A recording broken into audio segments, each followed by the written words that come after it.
त्या सर्व चर्चा केलेली आहे आणि आमचा रिपोर्ट सगळा आम्ही आमच्या नेत्याला दिलेला आहे. आम्ही माननीय देवेंद्रजींना दिलेला आहे, शिवसेनेने माननीय शिंदे साहेबांना दिलेला आहे, आमच्या पवारताई वहिनी आहेत, वहिनी साहेबांना सुद्धा त्यांचा राष्ट्रवादीचा रिपोर्ट गेलेला आहे आणि यानंतर तिन्ही नेते बसून त्या ठिकाणी निर्णय करतील आणि समन्वय ठेवून राखून त्या ठिकाणी सगळ्या जागांचं वाटप होईल. मुख्य उपमुख्यमंत्री एकनाथ शिंदे दिल्ली दौऱ्यावर गेले, काही एकमत झाल्याची देखील चर्चा आहे, काही ठोस बैठकीतून समोर आले. मला असं वाटतं दिल्ली जाणं उपमुख्यमंत्री आहेत ते नेहमी जात असतात आणि त्यांचं कामं असतील, खात्याच्या संदर्भात कामं असतील, त्यांना कुठे काही कामं असतील त्या संदर्भामध्ये महायुतीसाठी किंवा जागा वाटपासाठी ते दिल्लीला गेले असं मला वाटतं समजण्याचं कारण नाही.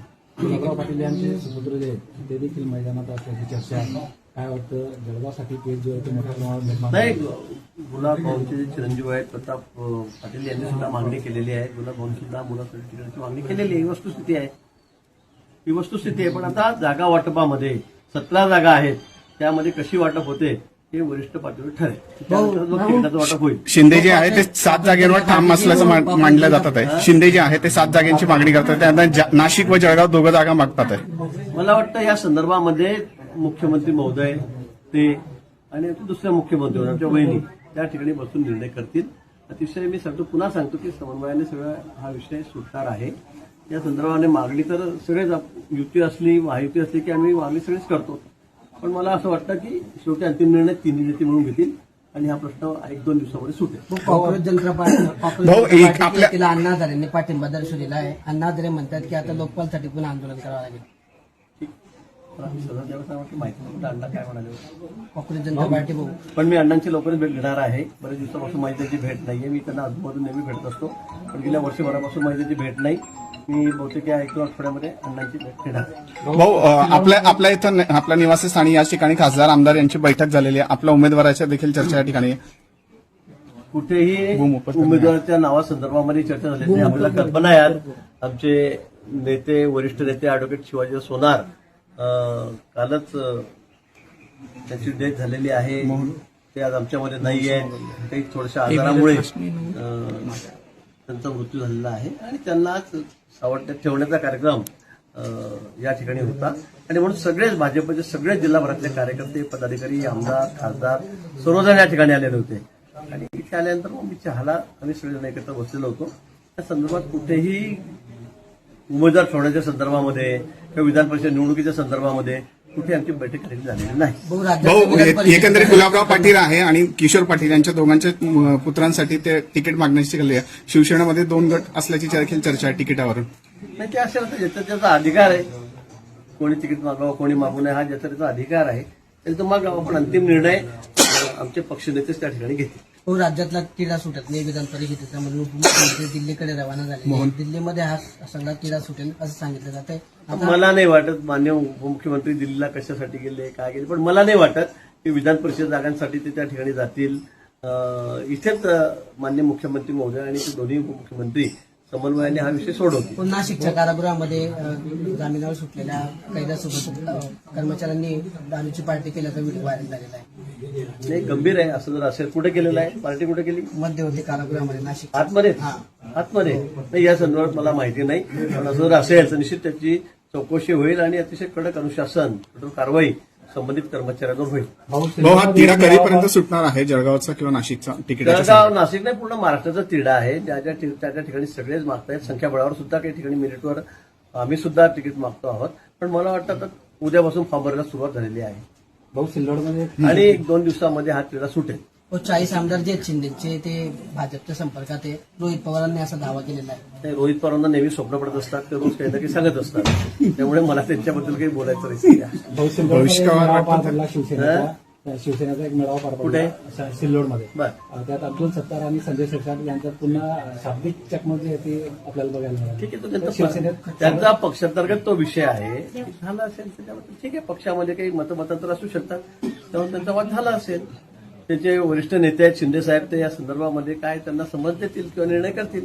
पेट्रोल डिझेलची समस्या दिवसेंदिवस वाढताना पाहायला मिळते आहे. जळगाव जिल्ह्यातही अनेक पेट्रोल पंप बंद आहे. शेतकऱ्यांना मोठ्या पेट्रोल अडचणी- डिझेलची कुठेही समस्या नाही, मी आपल्याला सांगतो खरं म्हणजे. फक्त जे सगळे ड्रम घेऊन सगळे लोक 2-2, 500 हजार बसलेले आहेत. आता मार्केटमध्ये कॅन सुद्धा मिळत नाही विकत, एवढं शॉर्टेज त्या कॅनचं झालेलं आहे. मी आपल्याला सांगतो की गेल्या वर्षी या वेळेमध्ये या महिन्यात जेवढं पेट्रोल डिझेल विकत गेलेलं होतं त्याच्यापेक्षा 25% मागणी जास्त झालेली आहे.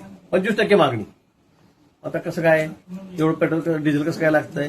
पण आता सध्या पेट्रोल डिझेलच्या युद्धामुळे थोडं निश्चित त्याच्यामध्ये थोडी कमी होती, पण आता सध्या मुबलक डिझेल पेट्रोल सगळ्यांकडे या ठिकाणी आहे. पण फक्त हे जे कॅन घेऊन सगळे 500 हजार लोक बसलेले आहेत आणि नंतर मग ते रस्त्यावर घेऊन ब्लॅकमेल करतायत, विकतायत. सगळेच नाही, काही लोक गरजू पण आहेत की ज्यांना आवश्यकता आहे त्या कॅनमध्ये. पण त्यातले बहुतांशी लोक, 80% लोक आता ब्लॅकमेल करण्यासाठी उतरलेले आहेत. कोणी पोरांना धरायचं, महिन्यात धरायचं, 100-200 रुपये रोज घे, 150 रुपये रोज घे, ही 30 लिटरची कॅन भरून घे, ही कॅन भरून घे, आणि तेच पेट्रोल नंतर डिझेल आलं की 100-150 रुपयाला बाहेर विकायचं.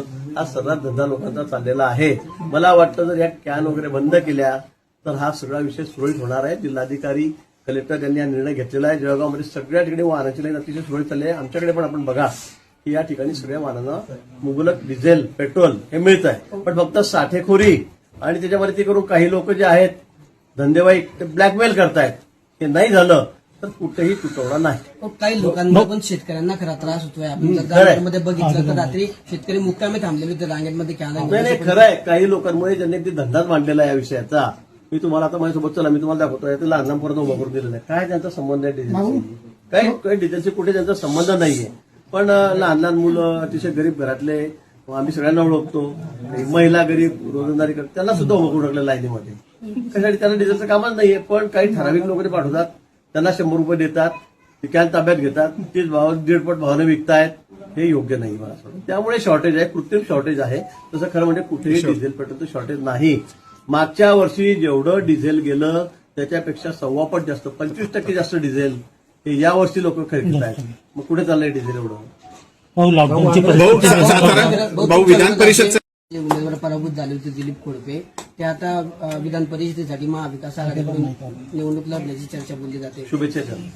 भाऊ असं देखील बोललं जाते प्रताप गुलाबराव पाटील यांचे चिरंजीव जे आहे यांना तिकीट्स नाही मिळाली तर भाजपच्या वतीनं त्यांना लढवण्याची देखील तयारीची चर्चा आहे. तसं माझ्या कानावर अजून काही नाही, तसा विषय पण कुठे नाही, तसं कोणी म्हटलेलं पण नाहीये. ते त्यांच्या पक्षाचं तिकीट त्या ठिकाणी मागता आहेत. आमचं 25 वर्षापासून इथे आमचा आमदार आहे, 30 वर्षापासून आमचे आमदार आहे. भाजपची सीट या ठिकाणी आहे आणि म्हणून आमचा आग्रह आहे की ही जागा भाजपलाच मिळाली पाहिजे.